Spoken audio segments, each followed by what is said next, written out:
she's so complicated.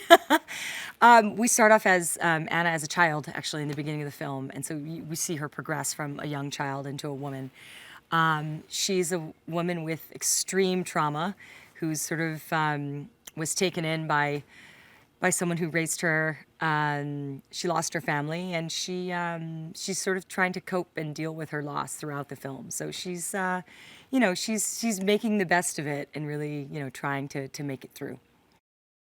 Yeah, geez. I think that the movie in its totality was a challenge for me. I mean, everything, it's sort of like the culmination of everything I've already done in my career, but not at this level, right? So the heightened emotion, the heightened action, all of the complex relationships, the smart romance that kind of goes on in it. There's nothing worse to me than a kind of a dumbed down connection between two people. Like, I want to see really that sort of fireworks chemistry that comes from real intelligence, from two people who are playing a game. That to me is very interesting on screen. And so that this movie definitely had. Well, he's a father figure to her. He's her second father, so she lost her father as a young kid. And so he takes her in and becomes this really role model for her, but it's a little more complex because he's also her partner when she becomes an adult, and they're friends, but there's also this, there's this father-daughter relationship. So it's a really beautiful connection they have, and I'm so glad it was Sam because, I mean, you don't always have connection with people, right? And with Sam, I knew it would be there. And then when we met, it was kind of immediate that we did have this this connection in that way. And so, it made, time on set a lot easier because I think that flow was really natural for us.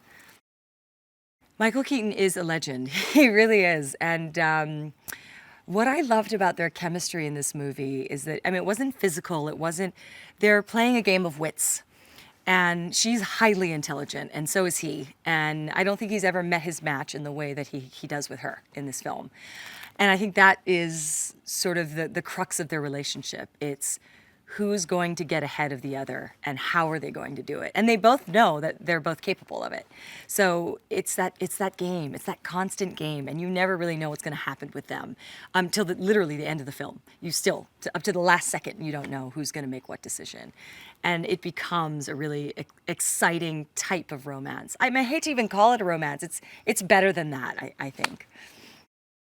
So I would say that I think going in, I mean, I certainly was excited to be with this person who had a standard of action that was, I looked up to in such a huge way. But funnily enough, I also my own standard was really tough, and I was even pushing even for more than he was. And so there was a lot of prep, obviously a lot of rehearsals, a lot of I had different doubles come in and out because, there was just certain things that one could do that others couldn't do in terms of the prep for action. But I have one of the biggest stunts of my career in this movie, and I have to say, like, there's only been 2 times in my life where I've been had fear right before a stunt. Only twice. Once in Die Hard and once in this movie, and that's huge for me because I'm not really scared.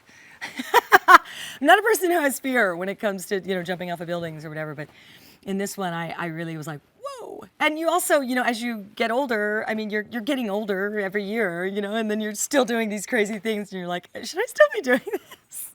Sometimes people have to save me from myself in this genre, but I was able to do stuff that I haven't done in my entire career in this movie, and so for that I'm pretty proud of, with one of the best action directors in the world.